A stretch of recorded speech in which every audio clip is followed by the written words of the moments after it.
Way back in 5th grade or so, I discovered a glorious Pokemon-themed chat room through the wonders of Yahoo. Within this chat room, there were maybe 15 regulars, generally between the ages of 12 and 16 or so, and we had a great time role-playing various anime characters and storylines. Anyway, I got to know a few people from there well enough to chat with them on AIM or by phone, and a few of those friendships lasted a good 4 or 5 years. One of these guys was a little eccentric. He loved creature monster models and stories, stuff like Godzilla, Spawn, whatever. He believed in things like chupacabras, which I thought was silly, but didn't really care. And he lived out in the boonies in some Midwestern state, which all seemed like Hickland to my young West Coast mind. After getting to know him pretty well and having a good 100 hours of phone conversations over the years, he finally revealed this lovely story.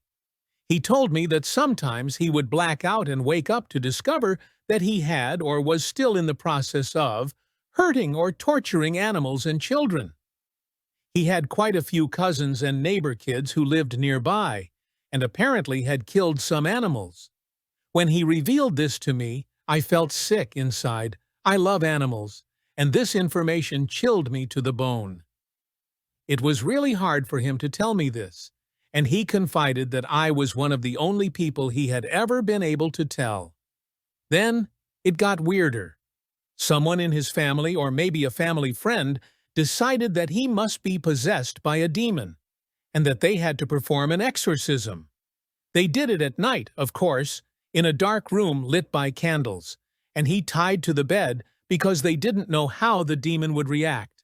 He was choking up as he described this part. I could hear his voice quivering because he was so emotional and terrified at this part of the story. He described a pretty creepy process, but the worst part was the end.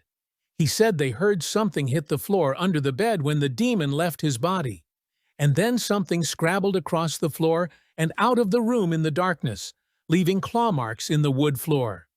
He was totally and completely serious about this, and how it cured him, and he didn't hurt things anymore. I, as any sane person would do, noped right the fuck out of that situation.